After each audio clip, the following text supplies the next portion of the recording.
topic of my lecture today is Women in Ancient India, Reflection and Sources. I want to keep it more like a talk actually, because I want to highlight certain issues related to women in ancient, specifically in ancient India, and we can see continuities throughout the modern period as well. And it's not just restricted to India. These are the things, these are the trends that we find all over the world. Beginning my talk, I would like to say that it's a harsh reality that we all know half of the humanity is woman. You know, it's the feminine aspect which is half of the reality, half of the humanity, and still women are largely invisible in historical sources.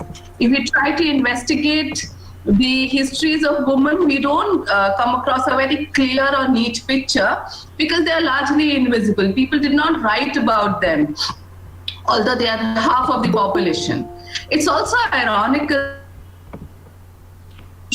and across cultures, it is the reproductive power of woman has been realized. It has always been, the woman has been treated as the mother goddess.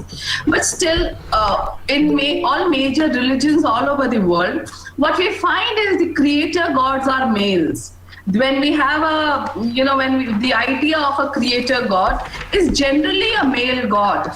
Whereas everybody knows it is the woman who is the progenitor, who can actually create a new human being. So this is the harsh reality with which I would want to begin my lecture. That how it becomes through this lecture also you would realize that when we try to look at the histories of women in ancient India or in other periods as well, we don't come across a very, very neat or a clear picture. The picture that comes across in these sources is a very, very checkered kind of a picture. There are several layers within the so-called position of woman or the status of woman. But it is still worth investigating. It is still worth looking into trying to explore the histories of women, although there are difficulties there, because social history becomes much more intelligible and much more real when we try to explore the experiences of various categories of women in early India. So what we need to do to begin with is move beyond a monolithic understanding of woman. Because woman as a category, as a monolithic category, has never existed. It did not exist in antiquity.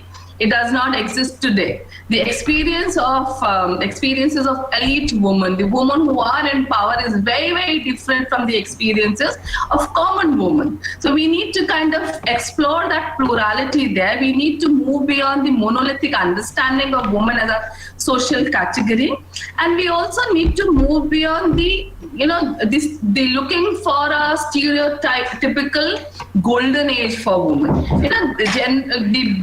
When histories began to be written about women, there was this search of a golden age, that an age in which women enjoyed equality with men. We need to move beyond it, because I believe that there's never been a golden age. You're looking for a mirage.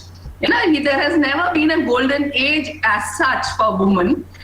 So what we need to do is we need to shift our focus from discussing women in isolation to an analysis of the gender relations.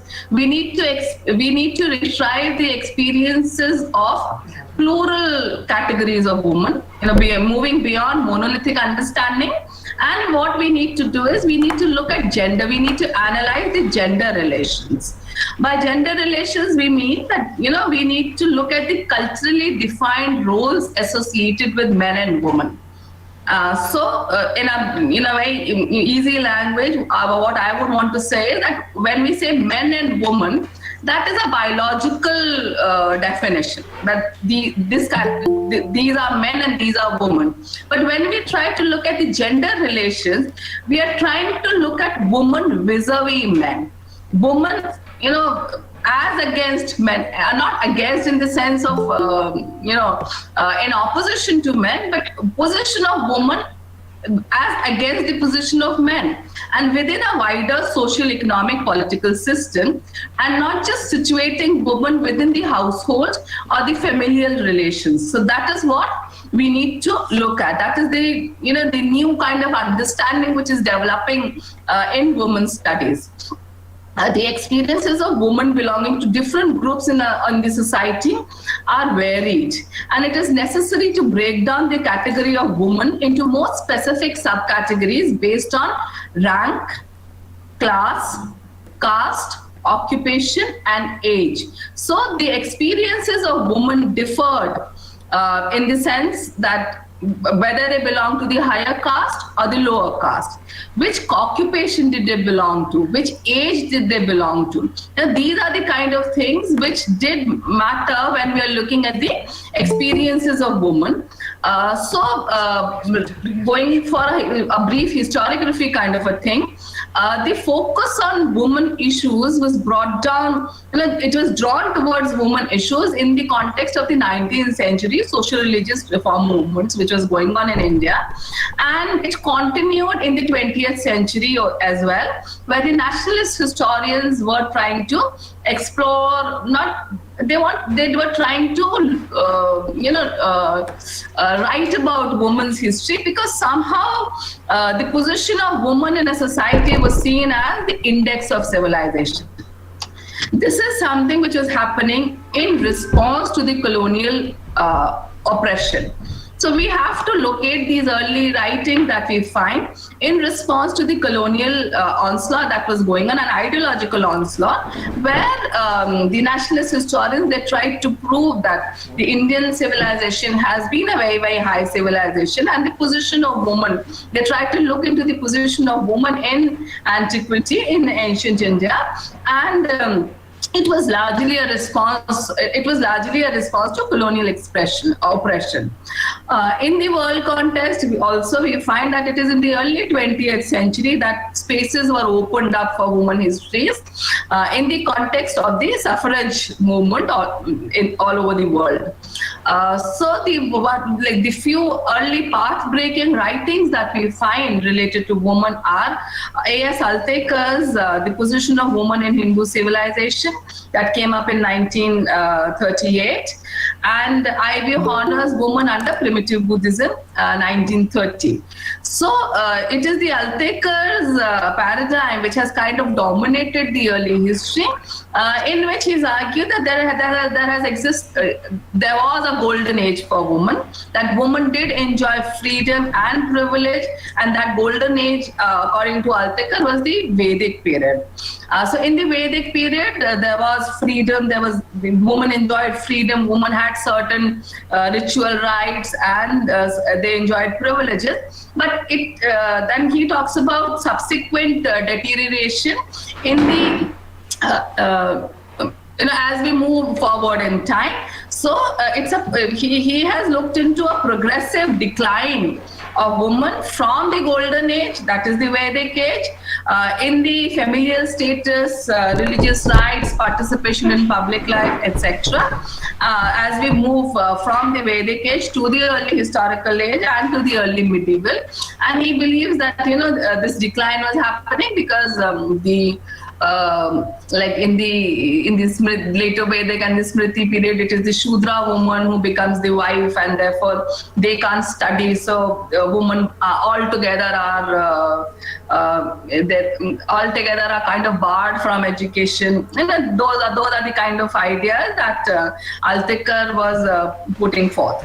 And then I.B. Horner, in I.B. Horner's work, which is A Woman Under Primitive Buddhism, he gives more agency to women in Buddhism, and how he's looked into the experiences of the lay woman and the alms woman, and kind of differentiated between the categories of women. So coming to the Altekar paradigm, which has been a very, very dominant kind of a paradigm, and not discounting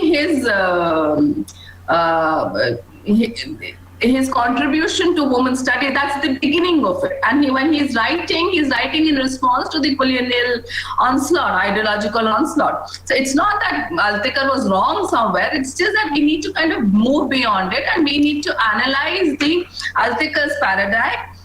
So in his work, basically what he's trying to do is he has identified two seemingly contradictory long-term trends in the history of women.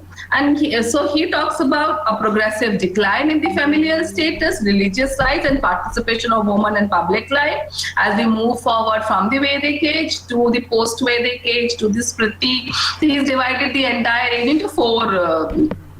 Ancient India into 4 ages actually, and there is a progressive decline there. Along with this progressive decline is an increase in the woman's proprietary rights. So there seems to be contradiction there, but it's not a contradiction if we analyze that. So what Altekar has tried to do is he has tried to discuss women only within various familial relations. Within a society, he has looked into the position of largely the elite woman, the upper caste woman of the Vedic age, and within the family relations. He has not talked about the women who are beyond the Aryan society. There are several dasis, a very, very large number of dasis, which are given as gift items during this. There is exchange of dasis during the Vedic age as well. So that those dasis are not discussed at all. That there is a stratification within women. Women of the Aryans or the woman, see, Rigvedic period, we don't have the caste system had not crystallized, so I will not talk about high caste women, but generally the Aryan woman and the non-Aryan woman who are the captured women who are the dasis. So we need to remember that in that golden age also, there is a category of women who are, who are treated as labor and only labor, nothing beyond that. So looking at that why the Vedic age was considered as a golden age by in the Altekar's paradigm. He has pointed out to several things, like he's pointed out that the Vedic people worshipped goddesses. That's the time in the Rigvedic hymns we find worship of goddesses. Then he also pointed out that in the Rigved hymns were composed by women as well. So we have women sages, women seers. The Vedic age is largely monogamous, like people had only one wife during the Vedic age. Women attended sabha, they attended various social gatherings, they participated in rituals along with their husbands, and you need a wife to complete a yajna. So if you're performing a sacrifice, the wife is very important, so the wives performed sacrifice along with their husbands during this age, so they had a high ritual status during this period. There is absence of sati, there is absence of parda system. We largely have post-puberty marriages, that is, there is this higher age of marriage during the Vedic period, and especially the early Vedic period. In some cases, we do come across cases where the woman had the right to select their husbands. Woman remarriage was there in the form of niyog. So these are the indexes through which Altekar tried to define a golden age. And if we try to analyze these indexes, we can, I'm not trying to discount that these things did exist. That it is a period when women are, we have women goddesses. It is a period where women did attend sabha. They are ritually important because they performed the yajna along with their husbands. We have higher age for marriage. There are certain women who did choose their husbands, so that's there, definitely there. But if we try to analyze the entire the social-religious complex, we find that the Vedic household is clearly patriarchal.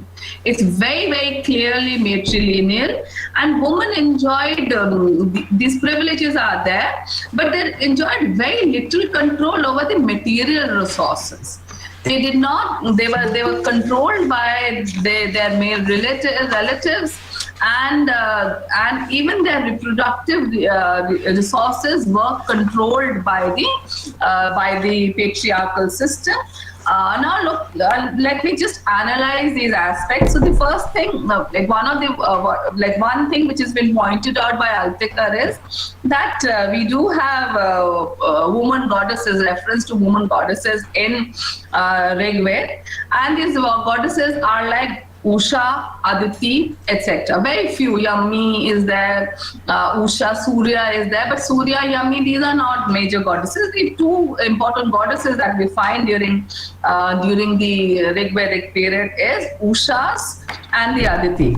But if we try to analyze the role that was given to Usha, Aditi is the mother goddess. So it's the mother that is revered. But if you try to look at the role that these goddesses enjoyed, they have very, very marginal roles. Actually, they did not have any role as such.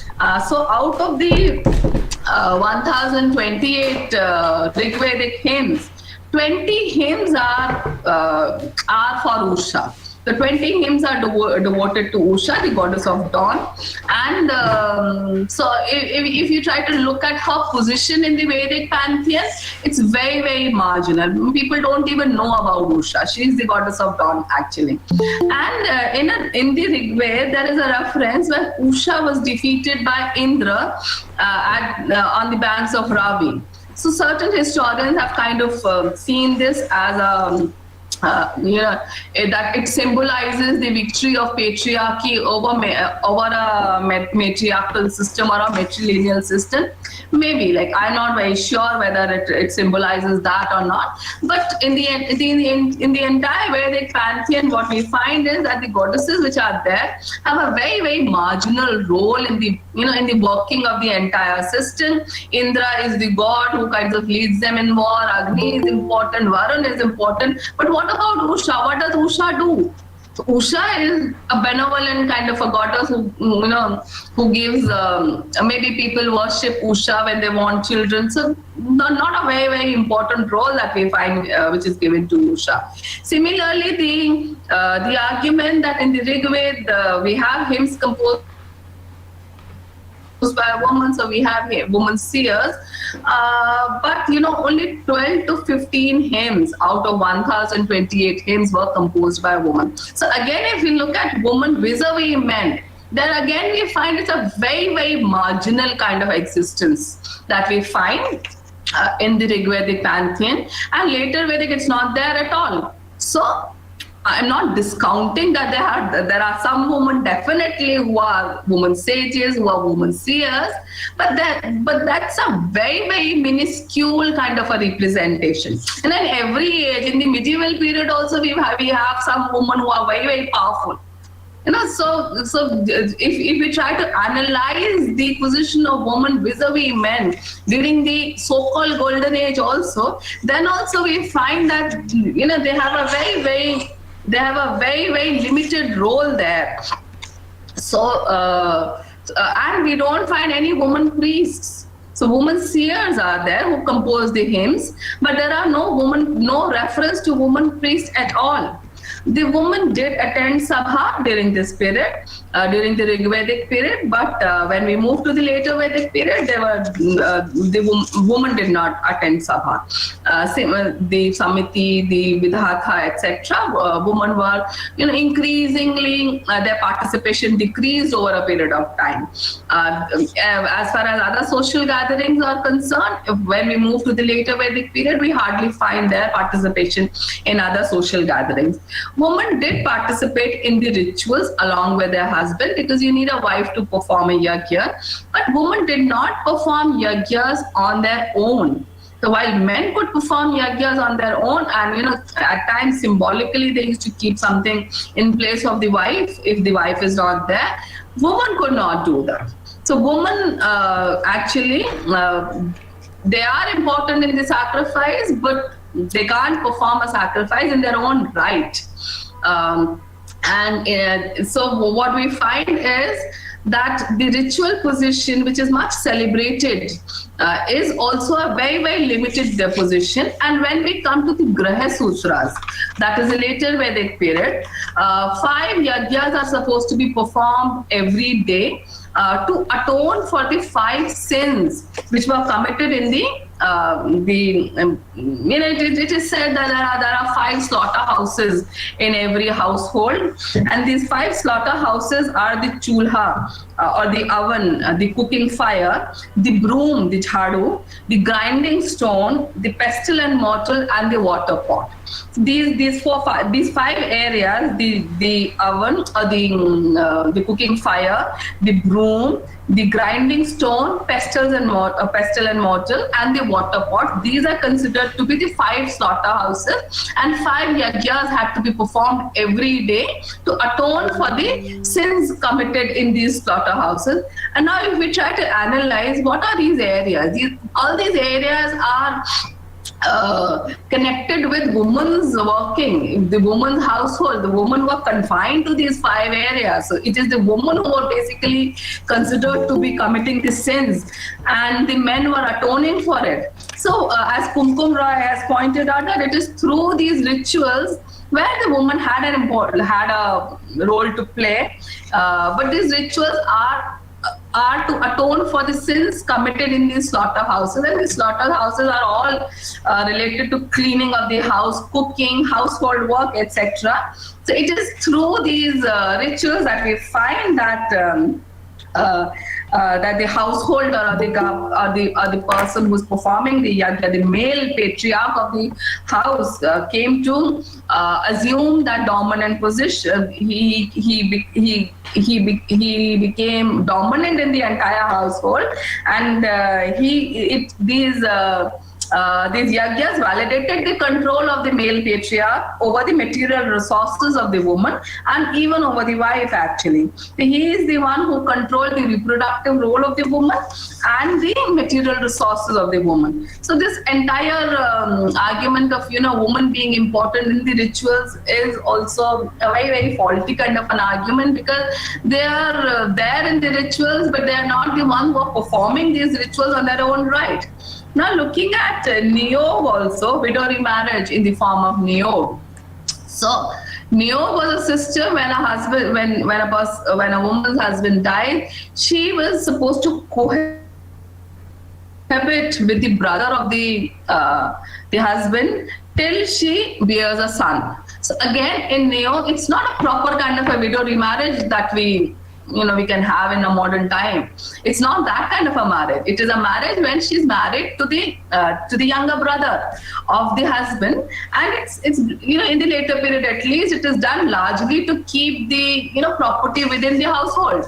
And this cohabitation was something which was permitted only till she gets a male child. So again, it's the male which is very, very important in this entire system also. So niyog is there, definitely it's there. It is a form of widow remarriage, but it's not the kind of widow remarriage that we understand today. So if we just try to analyze the attributes of the so-called golden age, they are very, very hollow kind of a thing. And largely, if we see the Vedic period as well, it's very, very patriarchal, it's patrilineal, where it is the males who kind of control the resources of the house and the reproductive resources of the woman as well. There is absence of sati, that is definitely there. There is absence of parda, but at the same time, women are not given any right in the property. So there is no question of property rights as such. But but let's be fair. This is a time when property rights were not very developed during this time, and there are several names for a household, for a house. One of the name is Dampati. And when we say Dampati, it is the men and woman together who make a house. The dam is the house, and when we say Dampati, the understanding it is men and woman together who make a household. So that is there. In some cases, we also find beautiful women are choosing husbands. So that is also there in the society.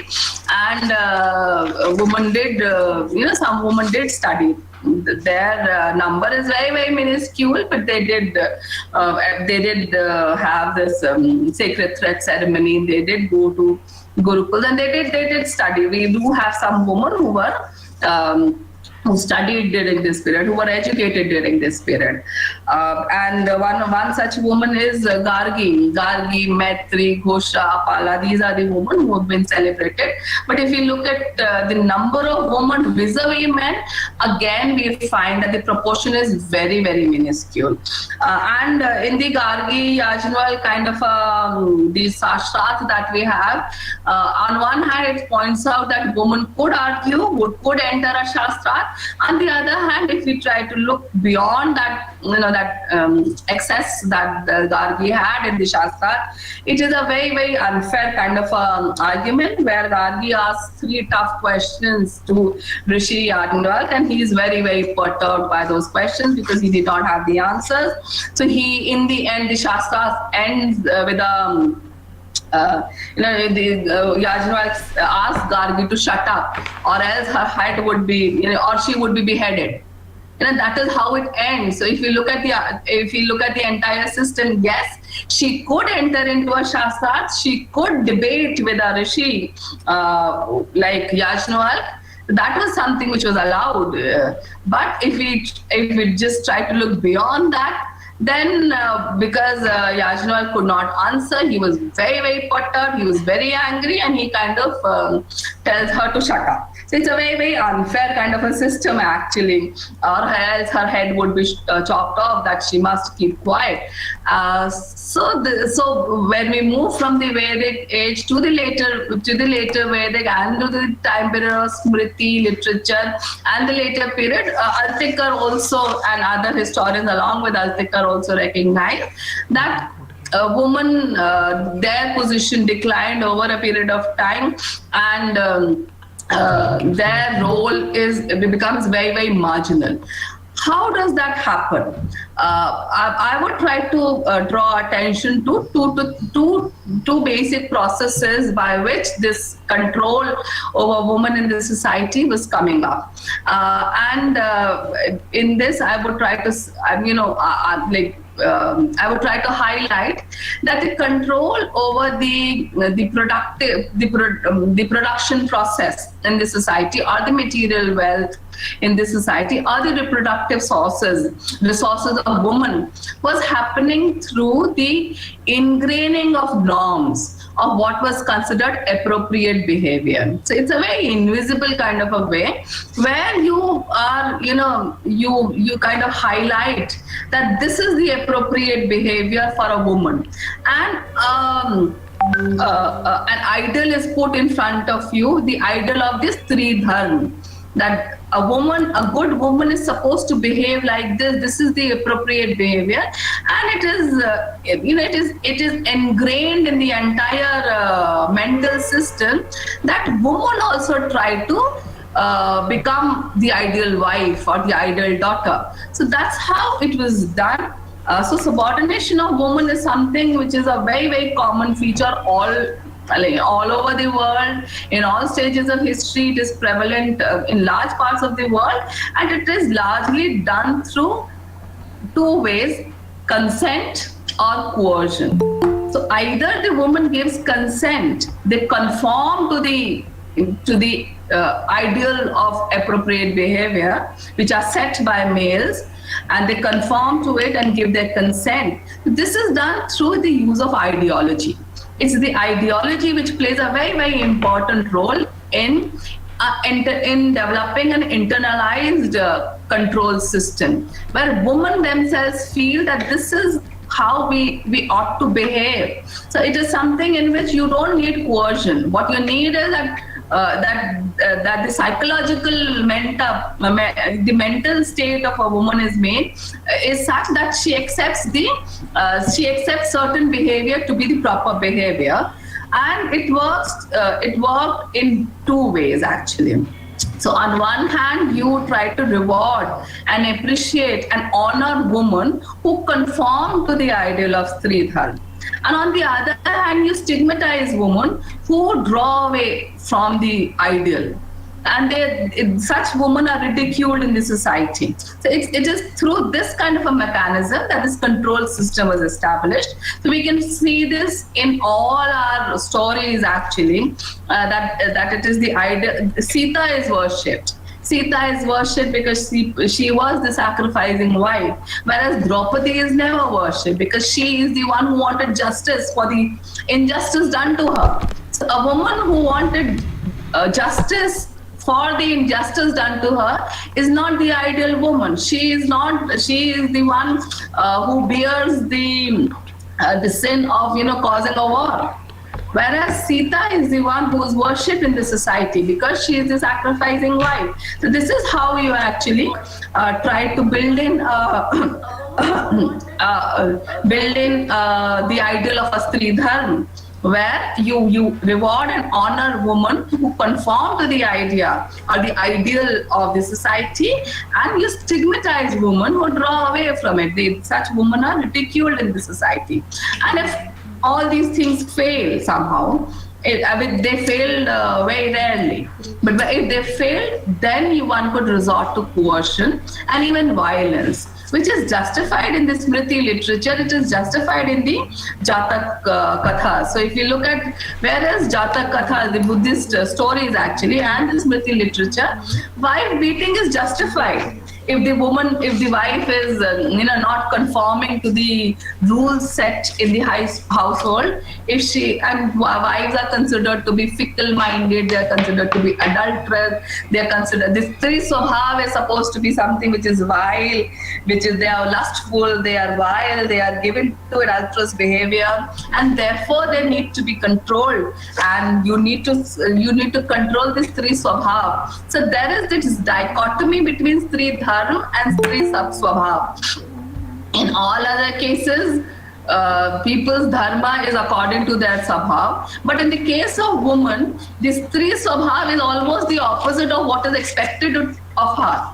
So there is this opposition between this Stri Dharma and this Stri Swabhav. So you had to overcome this Stri Swabhav by controlling her and make her conform to this Stri Dharma. Which is done through consent, and if consent failed, then through violence, which is justified in Smriti literature, and it is justified even in the Jatak Kathas that we find. So there is always this attempt to reign in woman, to have control over woman, and this happens. This is something which becomes very, very predominant with the crystallization of the caste system. So when the caste system is an established system in the society, then we find that this control becomes very, very dominant because women are seen as gateways of the caste system. So purity of woman is central to the Brahmanical patriarchy. If you want to maintain the purity of your caste, you have to maintain control over your woman. This is maintained through caste endogamy, that women have to marry within their caste, and the honor and respectability of men is protected and preserved through their woman. That's the idea that comes across during the Smriti period, during the later Vedic and the entire early historical period. We find that the honor of the family, the honor of the kul, and honor of the men as such can be preserved. It has to be kept by the woman. So they are the one who will bear the honor of the family. And if they falter, then it's not just that the woman has failed, the entire family fails. It is their honor which is at stake. So that is why the control becomes very, very tight during the period when the caste system becomes very, very crystallized. So, and the flip side of it, that since women are the honor of this family or the kul or the entire village, etc., if you want to bring dishonor to a family and you want to take revenge from a family, you capture the woman. So they are at the receiving end. They are the one who will keep the honor up. And they are the one who will be at the receiving end if someone wants to take revenge from you. So this is what has happened. This is what has led to the series of crimes against women when it is not always, when the crime is to punish a society, punish a woman, if she has not conformed to the norms of the society, or to punish a family if they are, if you want to bring dishonor to them. So the flip, so what we find is the dark side of it is the honor deaths that we find even today. Because if you can't let your woman go away, that is something that will bring a bad name to the entire family. So that is how women are important. But when women are important in a manner like this, it is the women who are sacrificed it is the will of the woman which is sacrificed always. So we find that when the caste system becomes a very, very rigid kind of a system, and it becomes crystallized, then we find that this control over women also becomes very, very rigid. And this is something that we find repeatedly in the entire epic literature also. In the it's been argued that Ram went to looking for Sita, and he wanted to get back Sita, not because he wanted Sita back, he wanted his honor back, because wife is the honor of the husband. So those kind of ideas are something which are prevalent in the society, and they have always remained prevalent in the society. It's a sad thing, but it is the woman who face the brunt of it actually. Now, this is one aspect towards which I wanted to draw your attention. The other aspect which I want to highlight is that women's role in the productive process, that how important have women being in the entire productive process. And if we look at women's role in the economic systems, we find that in the prehistoric period, that is in prehistory, during the hunting gathering stage of life, we know about the stage of life through these paintings that we have of the Mesolithic period and the Neolithic period. There we find that woman, like in the paintings of Bhimbetka of the Mesolithic time, 5000 BC, in these cave paintings we find that women are very, very involved in the economic activities. They're gathering fruits, they're gathering wild products, they're hunting small game, they're using baskets for collecting, for gathering actually for the family. So it is their role in the economic activities which comes across very, very clearly in these paintings. And the other role that comes across in these paintings is the role as mothers. So we find mothers in some of these paintings. They show women with baskets slung across their shoulders with 2 children, and still they are carrying an animal on their head. Woman dragging a deer by the antler. Their women are catching fish. So we find that women have been very, very active economically, at least in the hunting gathering stage. And it has been argued that gathering was a much more stable kind of an economic activity. So it is men who went for big game hunting, although we do find certain paintings where women are also present in the big game hunting which is going on in those activities. But it's largely considered that men went for big game hunting, women were largely gatherers. They gathered, and we need to realize that gathering is something that kind of sustained the economy, because it was a much more stable kind of an economic, it was a stable way of getting your food actually. And it's also been one of the arguments is that agriculture was invented by a woman, because they are the ones who were closely associated with plants. They were the one who could gather that kind of a knowledge about the reproduction of plants, and so beginning of cultivation. So in an agricultural society, when we move from the hunting gathering stage, there definitely we know women were very important. When we move from the hunting gathering stage to an agricultural society, there again we find that all over the world, when agriculture begins, we have, we've come across a very large number of female figurines, which are often being called the Venuses or the mother goddesses. So these mother goddesses are very important in early agricultural society all over the world.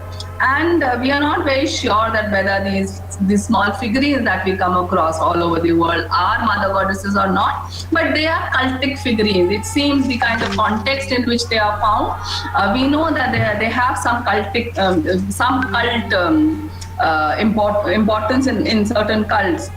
So in the Harappan civilization also, we find that there are numerous female figurines which may have had cultic significance. We need to remember that not all figurines are goddesses. You know, it's not that wherever you find a female figurine it has to be a goddess. That's not there. So not all figurines are goddesses, and not all goddesses are mothers. You know, you can have a goddess who's not a mother.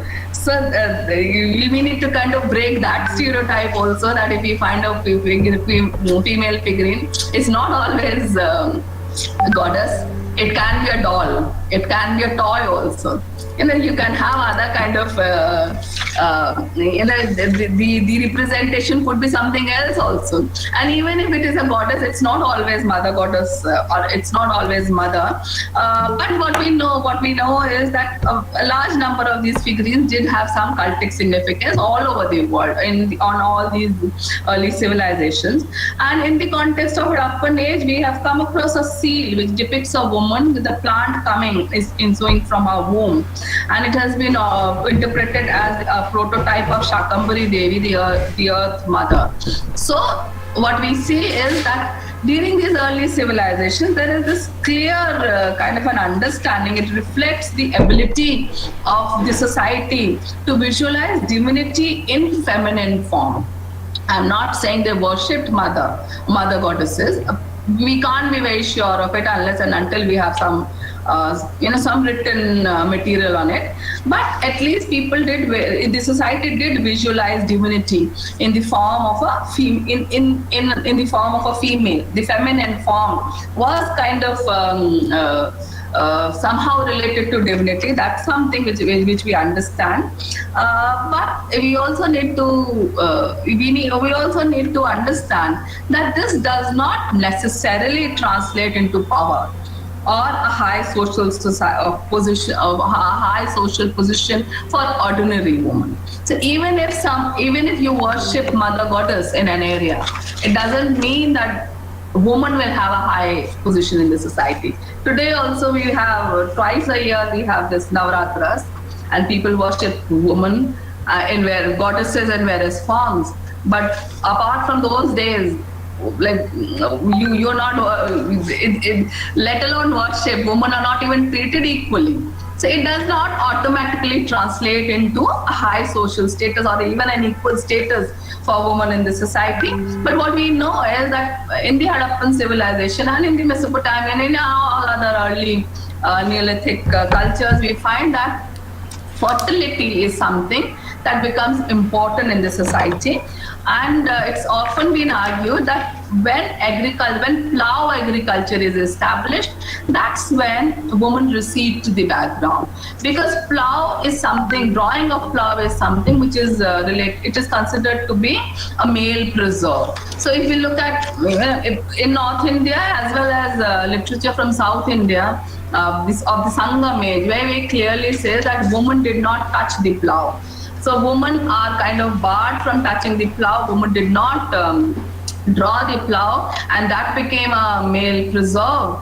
But that is not to say that women did not participate in the economy.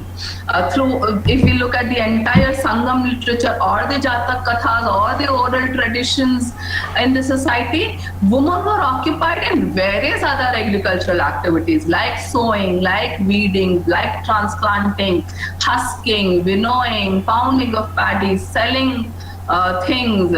They are cattle. They are rearing cattle. They are involved in dairy activities. They are spinning. So to think that because women are not plowing and males become dominant in the agricultural activity doesn't mean that women are not doing anything. No, they are doing a lot of these activities which are agricultural activities. But yes, over a period of time, with the establishment of widespread agriculture, plow agriculture, and the crystallization of the caste society, we do find that women take a back seat. And this is something I've already discussed, that how through the ideals which are established in the society, we find that women's role becomes very, very marginal. It is kind of something which is confined to the household, and that's how it at least for the upper caste woman. It is the lower caste woman who did participate in other kind of economic activities, but the upper caste woman, they become very, very confined to the household. But at the same time, I would say there are various categories of women. So women in Buddhism have much more agency. They could become bhikkhunis, they could preach, they could attract donations. The epigraphical evidence that we have from various Buddhist and Jain sites, they point out that there are a large number of women who are donating. Nuns are donating in a very large number. So it did open up certain spaces for women, and these spaces could be redefined by women, the bhikkhuni cult especially. It could be redefined by women. The lay women, they are donating in their own rights. In these inscriptions, if we look at the inscription, women are identified through their male relations, definitely. So their identity is related to the identity of the male, but they are donating in their own right. They are in these Sanchi reliefs, we find that women are they are visiting the pilgrim, they're going for pilgrimage along with their husband. So although in the Smriti literature we find that women are only confined to the household, if we look at these the epigraphs and the depictions in the panels, we find that women are at least pilgrimage method definitely nazar aata. There are a lot of women who are going for pilgrimage, they are donating. And then if we look at the sculptures of the Mathura art, we find a lot of fashionable women.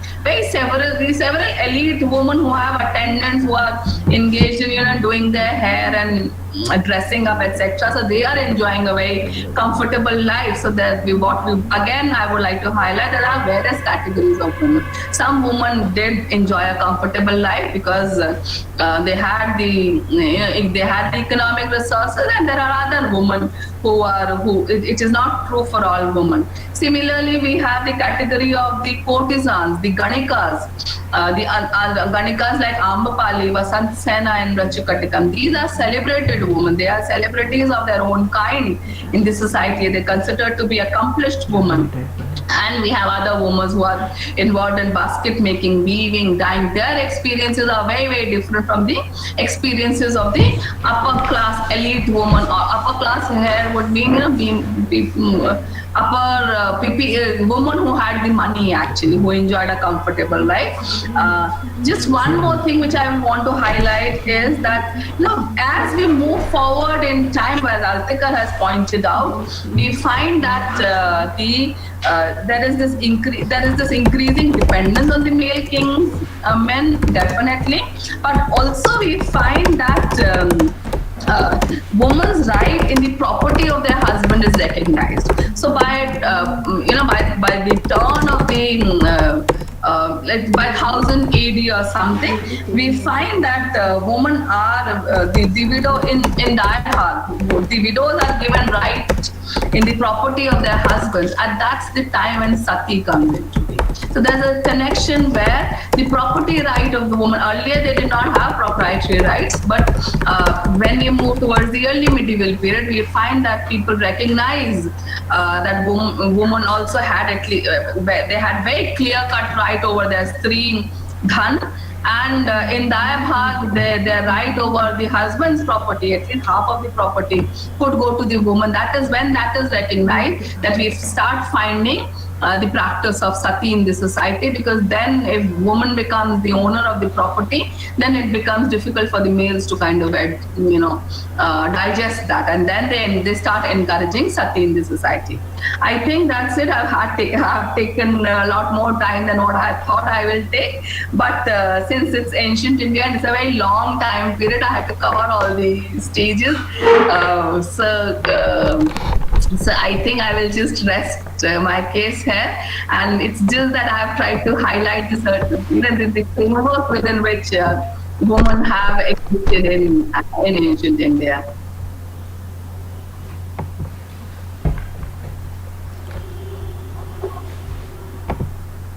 Thank you, ma'am, for this wonderful talk. I think all of us learned a lot about ancient India. So let me just summarize what ma'am has said for the rest of the audience. So ma'am had started with discussing about Altiker's opinion regarding the position of women in ancient India and how it was motivated through the various ideologies.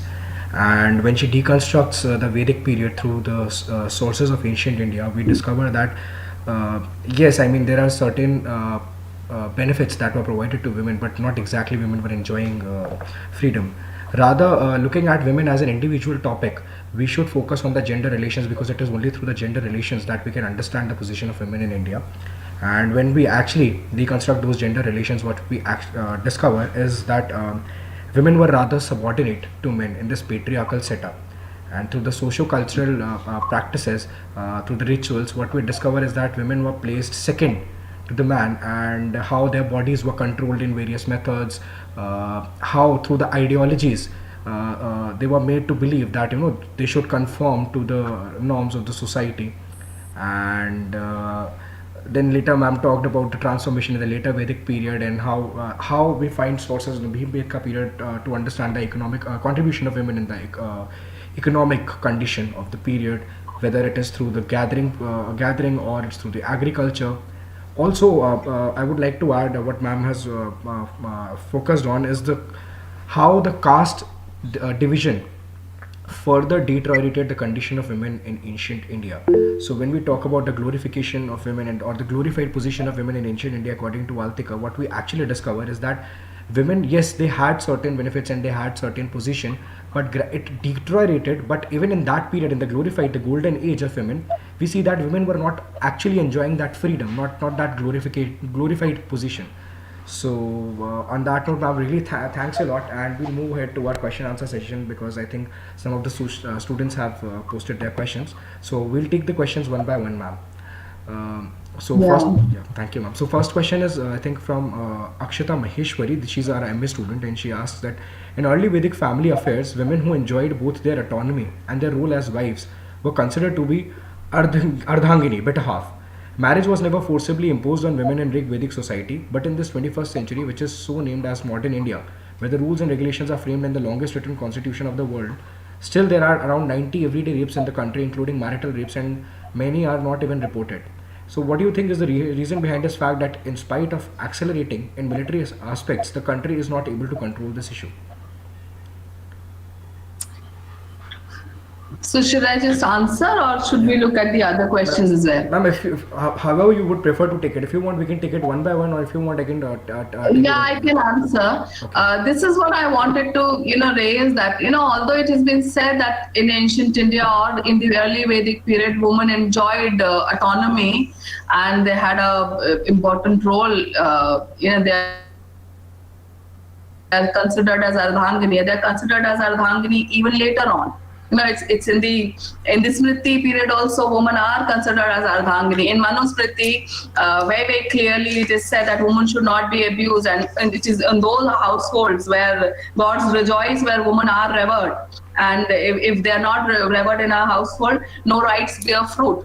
So, these are things which are, which are just said in a society. And I personally believe, because I've looked at the ancient Indian literature very closely, that I personally believe that if there is a golden age for women, where we have a very large number of women who are educated, a very large number of women who are, going for their own professions, then it is modern India actually. All over the world also, women have equal, at least in the constitution, they have equal voting rights. They are not barred from any place. To think that there was an age where women enjoyed autonomy, that is not true. And now also it depends on the men and the relation that the women have with the men, that whether they are treated equally in a family or not. It depends on the household. It depends on the conditioning of the men. It is not the women who are important here. It is the mindset of the men which is important, and the mindset of the men has always remained the same. In the Vedic period, in the early Vedic period also, there is a poem which is called the Gambler's Lament. So this is from the Rig Veda, where he is lamenting that he has, he had lost his wife in the game of dice. So losing your wife in the game of dice is something which was there in the Rigvedic period also. It is there in the Mahabharata also. So that is something which has existed. So it has been a very, very unfair society earlier also, in the ancient period also, and it is unfair now also. So I think the onus lies on men here, and the women who have to kind of recognize that the other women are also equal to them. And sometimes it's the women themselves who kind of differentiate between men and women. They also have to recognize. This reminds me of a movie that I saw a few months back, Son Chiraiya, in which this woman who's been wronged, she is asked by a character who the character of Phulan Devi, that why don't you join my gang? And she said, how can I join your gang? You are a Malla and I am a upper caste, Rajput, I think. Thakur or something. I am a Thakur and you are a Malla, so I can't join. She just laughed that I can't join your gang. And then this character who is Phulan Devi, she replied that you haven't understood it now also. Both of us are women. Both of us are wronged in the society. So that is also something that is important, that we as a woman have to recognize that, women have to be treated equally, and it is the onus here lies on men. They have to change their mindset, not the woman actually. So I think I've answered your question. There's never been a golden age actually. So it is unfair now. It was unfair in the past as well. It is on us to make it better. So, ma'am, the next question is from Manpreet Kaur. She's a student from BA second year, and she asks you that so far we have only discussed the problems that women face because of men and the patriarchal society. But at the same time, we know that there were women who were really active in different fields, like you mentioned the names of women like Gargi and Maitri. So is it not right to say that more than men, it was women who were responsible for their own condition? Had they been interested in participating, things would have been different, because we do not mention of highly intellectual women. So again, the same thing. Women did participate in economic activities. They excelled in intellectual activities. We've had powerful women as well, but they are, their proportion is very, very minuscule vis-a-vis men. If we look at how many women do we know about? Gargi, Maitri, maybe Ghosh, Ghosha, Apala. 4 of them. Can we name the 5th one or the 6th one? You can just count them on your fingers actually. So women had a very, very limited role, even in the so-called golden age or the early Vedic period, where women did enjoy freedom. I'm not denying that. Very, very clearly I said that I don't want to discount that. And women did, at least in the Vedic age, in the early Vedic age, some women did choose their husband. That is something which is a very, very important right, I feel. So that is something which was given to women during that time. Women did, attend the sabhas. They did listen to lectures, but over a period of time, they were confined to their household. And the responsibility is, I can't say that it's the men themselves who are responsible. The women are also responsible because of that ingrained social conditioning that we find, that woman also kind of understood that this is the ideal of the woman that I have to achieve. So, like in Silpadikaram, which is the jeweled anklet kind of story of Kannagi and Kovalam, it is Kovalam who keeps on visiting Meenakshi. So he goes to a courtesan. Kannagi, being the ideal wife, she just keeps on hoping that he will come back. When he comes back, she doesn't raise a question also. She is happy that he's come back. And then they go and try to set a new life. She is the one who gives up her Stridhan to set up a new to set up a new enterprise. So, that questioning is not there on part of the woman as well. That, men are, it is acceptable in the society, and it is acceptable according to the wife also. She is happy that he has come back to her. She never kind of tries to question him. Similarly, in this story of Nachikatikam, where this Brahman has an affair with Vasant Sena, the wife, when she comes back, when she comes to know, she's proud that her husband is having an affair with Vasant Sena, who's a celebrity of that time. So when Vasant Sena and the wife meet, she doesn't question her or she doesn't question him. She is like, she says that I'm so glad to meet you. You're such a big celebrity, and I'm proud that my husband is, you're involved with my husband. So that's the kind of a mindset that we find. So women are also equally responsible for that.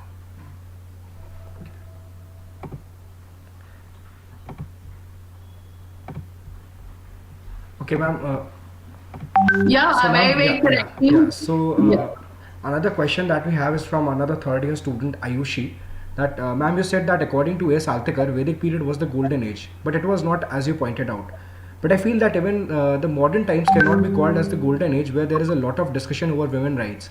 So, what are your views on it? Which period was considered to be called as golden period, Vedic period or modern times? This is what I've been trying to say, that there's never been a golden age, and there will never be a golden age actually, because this golden age is a mirage. It is something which doesn't exist. It can be, you can better the society, but I personally believe that that kind of equality maybe is not possible in a society, because equitable relation हो सकता है but equality नहीं हो सकती. So the society will always be divided in upper class, lower class, in educated and non-educated, men and women. So I don't think, I'm not even looking for a golden age. Modern period is better than the ancient period, maybe in certain terms, and in certain terms maybe it is not as good as the it all depends. It's a very, very relative kind of a thing. So modern period relatively is better for women, because we have equal political rights for women. There we have more women who are educated. There are more women who are proficient in their field, who are following their professions. But it's far from the golden age, and I think that kind of a golden age is something which is like the horizon. You can just see it, that someday it will be there, but I don't think we will ever have a golden age. And I'm sorry to be pessimistic, but there are certain responsibilities where, even if you are an accomplished woman, there are certain things which are considered to be your responsibility. You have to conform to certain norms in the society. I'm not saying conforming is wrong. I'm not saying that. But this is how the society is. It is an unfair world. And today, modern times are also not golden. Vedic period was also not golden. So we have to stop looking for a golden age. We just have to better the society that we have today.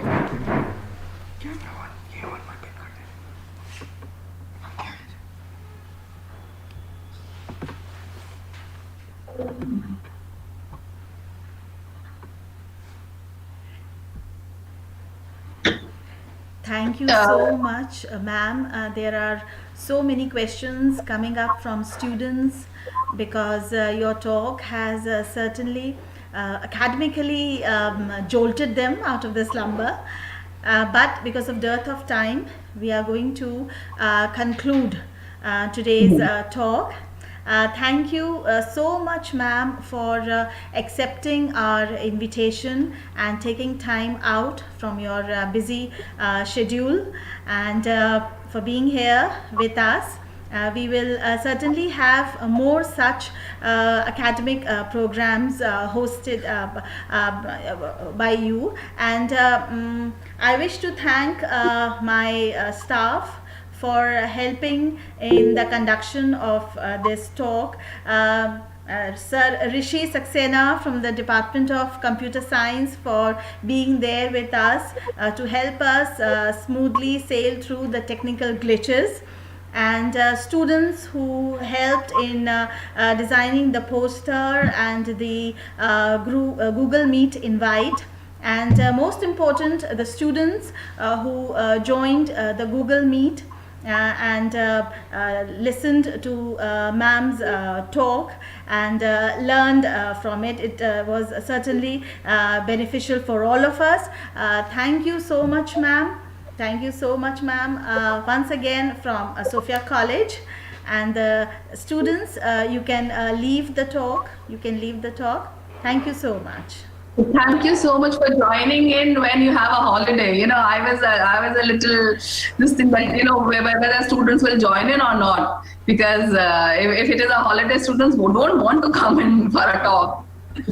And I felt that it was not a very organized kind of a talk, because you can't have an organized talk on an issue like this. And it's not that things are very checkered.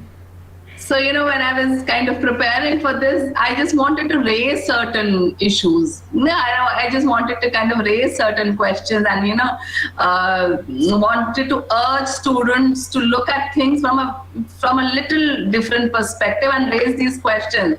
I also don't have answers to these questions, but it is important to kind of question these the paradigms which are there in the society.